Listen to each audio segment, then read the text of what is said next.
Alright, what's going on, guys? Over the past few weeks, we've been talking very heavily about this prospective deal that has the potential to be one of the biggest in gaming history. That is, of course, the one that's been all over headlines recently between Sony and the parent company of FromSoftware, Kadokawa. Now, we've gone in depth about what this could potentially mean for FromSoftware and the future of their games going forward, and we recently discussed how it's actually Kadokawa themselves that want to seek a buyout from Sony rather than any selfish ambition from Sony. And that right there might actually be the scariest part of it all, because there's a perspective in this that we haven't discussed yet, and a reason why the deal with Sony might actually be the best case scenario. So we're going to break all that down. We have some testimonies to go through from Kadokawa employees and their perspective on the deal, as well as a look into their financials, which give yet another reason of why they're pursuing this. And this whole thing is just weird to say the least. But as we get started today, let me give a massive shout out to BenQ for sponsoring today's video. And I gotta tell you guys about what they sent me. This is the BenQ X500i gaming projector. Now, I'll be the first to admit, when I think about my gaming setup, a projector doesn't immediately come to mind. But I think after playing on this, that's about to change. This projector is made specifically for gaming, with 4K resolution up to 150 inches and BenQ's HDRI technology, combined with how easy the setup is, literally just plugging it in, hitting autofocus,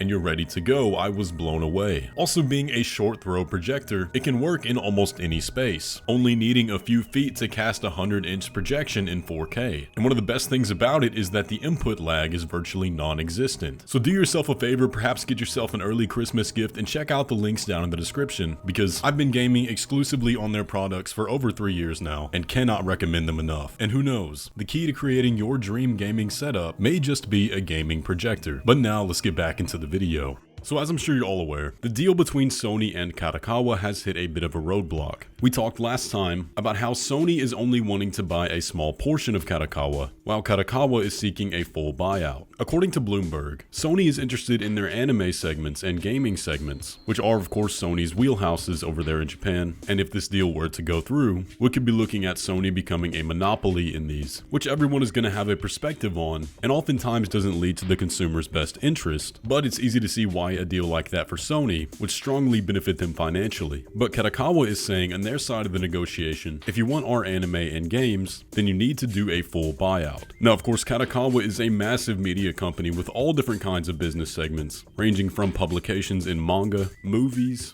education businesses, and lots of other things, but anime and games are their biggest money makers, which obviously includes FromSoftware. Now, we can sit here and go on again about how it would be a terrible thing for FromSoftware to be owned by Sony completely, because they might go fully PlayStation exclusive, we might not get any more PC versions of FromSoftware games, Sony could force them to make games they don't want to make, and so on. But that's not exactly what I want to talk about today. In the last video about this deal, we very briefly touched on the idea that Kadokawa seemed desperate in all of this, trying to avoid a hostile takeover from the Korean company Kakao. But Kadokawa does not want this, as they want to keep all their business in Japan, which is very understandable. But what exactly is a hostile takeover, and how would that work? Well, a hostile takeover occurs when a foreign entity, typically another corporation, bypasses negotiations with the board of that company that they seek to take over and buys a majority of their shares, effectively giving them control of that company. Now, of course, there's a ton of nuance there and laws that come into play, but Kadokawa is a publicly traded company, so it's possible. And there has been quite a bit of shares being disposed of internally, so it's easy to see why Kadokawa themselves considered that this might happen as well. And we also talked about, well, why are they so desperate to get bought? Even with this hostile takeover as a possibility,